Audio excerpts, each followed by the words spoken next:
कसैलाई किन देश छोडेर हिँडेको भनेर सोध्यो भने सबैको रेडिमेड उत्तर हुन्छ कि राम्रो स्कोप छ, कमाई राम्रो हुन्छ, फ्युचर बन्छ।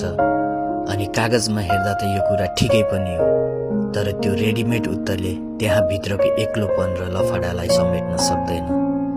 दिनको 10 घण्टा ढाड फुट्ने गरी घोटिनुको दुःख अनि आफ्नो बाल्यकालका गफहरू बुझ्ने कोही नभएको यो नयाँ सहरमा दिनहुँ धाउनुको शास्ति, त्यो त भोग्नेलाई मात्र थाहा हुन्छ।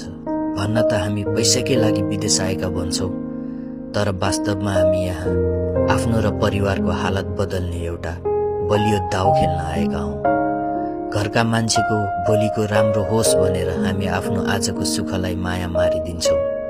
हामी विदेश यस कारण आउँछौँ ताकि उता नेपालमा बस्ने हाम्रा मान्छेहरूले भोलि के खाने, के गर्ने भनेर पीर लिन नपरोस्।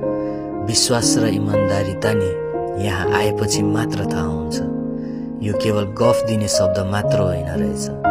जब जिउले थाकेर अब त सकिन्न भन्छ नि, तब त्यही जिम्मेवारीले नै हामीलाई घिसारेर भए पनि अगाडि बढाउँछ।